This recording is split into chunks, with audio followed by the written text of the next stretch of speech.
Greetings, my friends. This is Mark Hoverson in Phoenix, Arizona, and today we're going to talk about mobile engagement. And we have a very special guest. His name is Michael Rutherford in San Diego, California. And a little backstory on Michael. Over the last 3 years, Michael has generated with his team 100,000 separate mobile campaigns. And we're going to go into a little bit about what that means. And he's also, with his team, generated multiple millions in mobile commerce. So we're going to go into his mindset and what he knows that maybe we don't know and should know. And then we also have a fun little game at the end. So buckle up, sit tight, and without further ado, Michael, are you there? Hey, Mark, I'm here. How are you? Glad to be with you. I've never been better. So let's get right into the good stuff. You're a leader in Rippln. We're going to talk about Rippln in a moment, but deeper than that, just tell us, what is mobile engagement? That's a great question.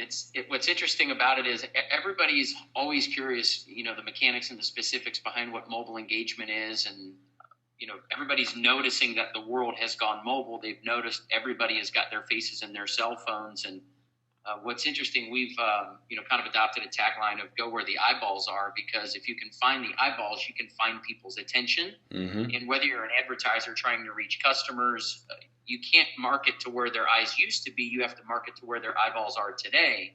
If you're a mom trying to reach your kids, and if there's any moms watching this, I'm sure there are. You've noticed if you want to reach your kids, you've got to reach them on their mobile phone. So mobile engagement is really connecting with people on the one device they have on them absolutely all the time, which is their mobile phone. Yeah, and you sent me an image which I think is pretty telling from the difference in a big social event at 2005, a historic event, versus 2013. What does this picture mean to you? Because you've actually monetized the mobile engagement. Well, what is this, when you see this, how do you observe this picture and what does it mean to you?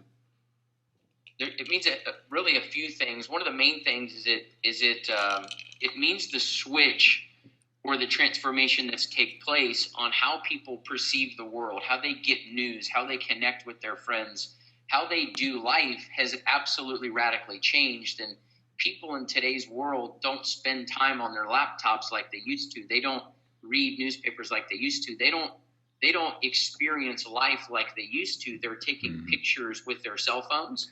They're checking in on Facebook with their cell phones. They are tweeting their friends from their cell phones. They're capturing life's moments with their cell phones. And what's so funny is on the top picture, you see one cell phone I'm that's just 8 years ago.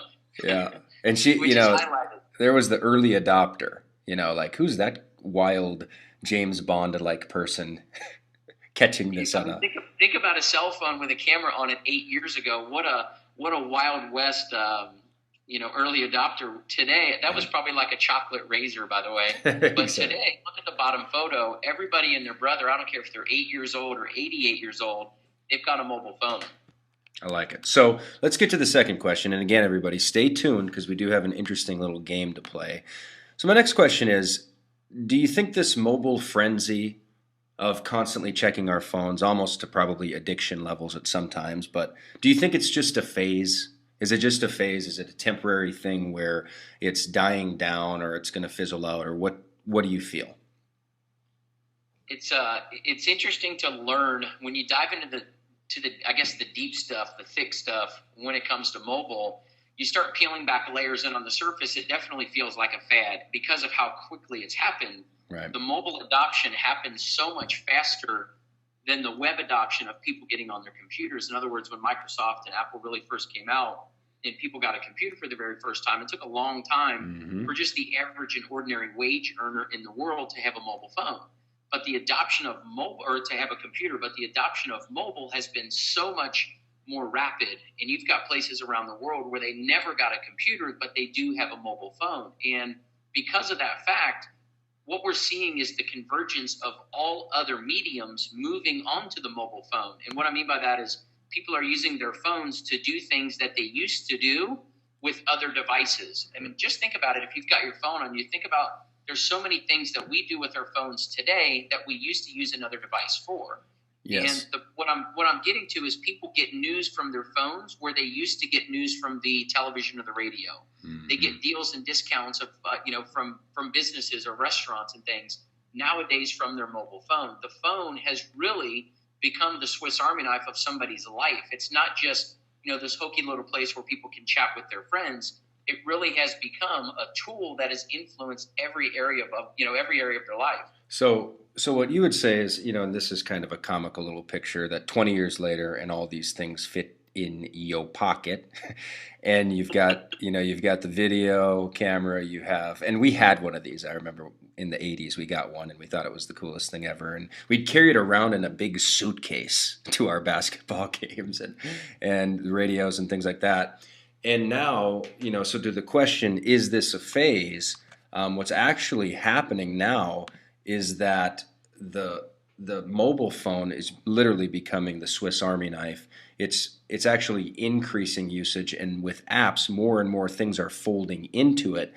From augmented health devices that you plug in, and you can get diabetes readings, you can do breathalyzer things, you can do blood work. I mean, it's crazy what is happening. Actually, more things are rolling into the cell phone and into the mobile thing than we even thought at the start. So I don't think you think it's a phase, is what I gathered from that. I think it sounds like it's a velocity that's picking up. Yeah, there's no question, and one of the uniquenesses too is when people talk about phases and fads, they're very flighty. They're kind of here today, gone Mm-hmm. tomorrow. One of the uniquenesses about mobile is so many people's everyday lives, not just aspects of their lives, but everyday aspects of their lives. I mean, many of them, most of their lives have become so integrated into their phone, or their phone has been integrated so much into their lives. You would almost have to alter every hour of your day to not use your mobile phone, because we've become so reflexive and so dependent upon it. It's crazy. I've never seen a device do that in history. Well, it's blowing everybody's minds the deeper you go into this. So you are what I would call a super splasher in the Rippln.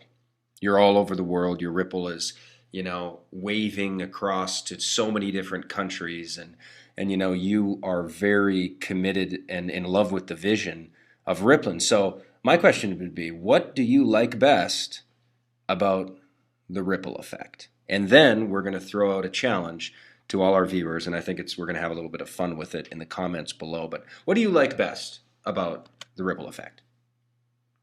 Since we kicked this project off and really began the pre-release of the community, one of the most exciting experiences for me, there's really, I guess, two main ones. The first of which being watching us connect the globe on one community, with one conversation, with one change to the way that people see the world. I've watched, just in the first 3 or 4 days of this conversation being spread around the world, I've watched people I'm looking at my screen on another laptop right now. We've got hundreds of people in Ethiopia connected into the Rippln conversation, which started in Dallas, Texas, literally just days ago. But I've watched it already ripple out into Ethiopia, in Israel. I mean, we've got people, I'm not kidding, in Iceland, Greenland, Sri Lanka, places that I didn't even know I know there were countries, but places I didn't even know were countries, the teeniest little islands, in French Polynesia, have dozens of people in the Rippln. So how quickly, by design and by definition, how quickly the ripple effect has already touched and brought together all four corners of the world. That's amazing, and that there's a story where it ties to you. That's what I think. Just the gamification of Rippln, the simple game of watching the social connectivity, and the fact that the tech companies, in terms of vision, the tech companies know that your influence is that powerful, Michael, and up until now, they're the only ones who harvest it, right? So Rippln is literally restructuring the way tech companies operate, and I think it's a very exciting conversation. So number one is that you love just the connectivity and watching it grow from a viewer standpoint. What's the second thing you were going to say?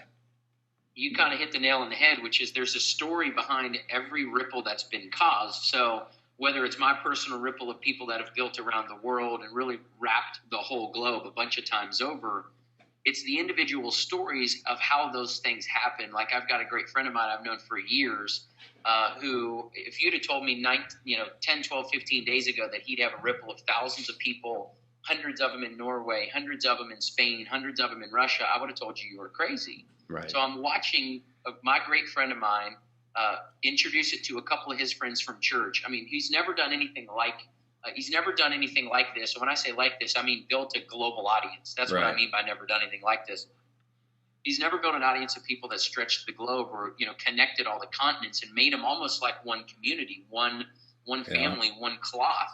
And as you watch these stories unfold, just his ripple alone has spread all over the globe. And every individual new little icon on the map, as it starts, just populating all over the world, every one of those has got not just a story behind it, multiple stories behind it because of how he introduced it to his friends at church. Yeah. And how his friends at church introduced it to his brother, and his brother referred it to his old friend he used to grow up with in the Ukraine, and how he referred it to his buddy he used to play soccer with in Norway. And it naturally and organically has grown like that. So that's been fun for me. The stories, I know, I mean, there are thousands. We have hundreds of thousands of people in the Ripple, and the stories are hilarious. Like literally 2 ripples down from me, there's a event promoter who's friends with Scottie Pippen, the NBA All-Star legend, Michael Jordan's teammate Scottie Pippen, and he sends me, I find out he's in my Ripple, and he sends me a picture of him and Scottie Pippen, and it's just so funny because, I grew up watching Scottie Pippen, and, these stories are just colossal. So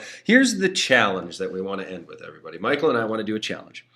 In the Facebook comments below, we want you to think of 3 devices that you used to use individually, like a flashlight, that you used to hold individually, but are now integrated into your phone that you've used in the last 30 days.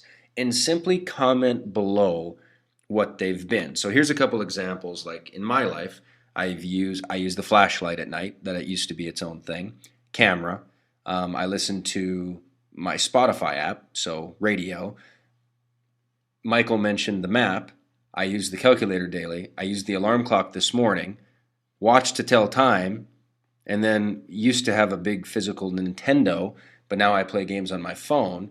So we want to see below how many in the last 30 days, single devices, just think in your mind, have you used? Michael, what are a couple that you use on in the last 30 days or on an almost daily basis? I was afraid you might ask me that, so I pulled my phone up. One of the ones, several of the ones, my wife just booked airline tickets on Southwest to fly up to Portland, and Southwest Airlines app gets a lot of action on my phone. Wow. Even just my clock. I love brownies. Maybe that'll tell you something about me. I've got a sweet tooth. And I always use not just my alarm clock, but my stopwatch, my timer. I use all of those. I have Pinterest on my phone where we get fun recipes. That's kind of like magazines almost. That used to be magazines are now apps. It's crazy. What's your favorite thing on your phone? What's your favorite old use that's now integrated into your phone? Number one. Probably the funniest one that I'm a movie buff. I go see every movie that comes out the minute that it comes out. So I have an app called Fandango on my phone where I always go and find out what movie times are playing. And what you used to have to do, if you remember this, was either go get the Sunday newspaper and look up the times, I do, or call the 800 number and listen to the recording of what movies were playing. Now you can just pop it up on your phone and find out everything. So that exists for golf tee times. That exists for flights. I mean, you name it. I love it. All right. So to everybody who has watched this interview, Michael, thank you so much. Wealth of wisdom, great energy. And here's what we want to do now. We heard from Michael, and now we want to hear from you. So below, the challenge, which is kind of the game, is to think of at least 3 devices that you used to use individually and in the last 30 days have now been integrated into your phone. It can be the old Nintendos, watch, clock, flashlight, video camera, radio, maps, newspapers, magazines, and think of some crazy ones. But we'd love to see the comments below. Please share and like this video and spread it, and let's keep Rippln'.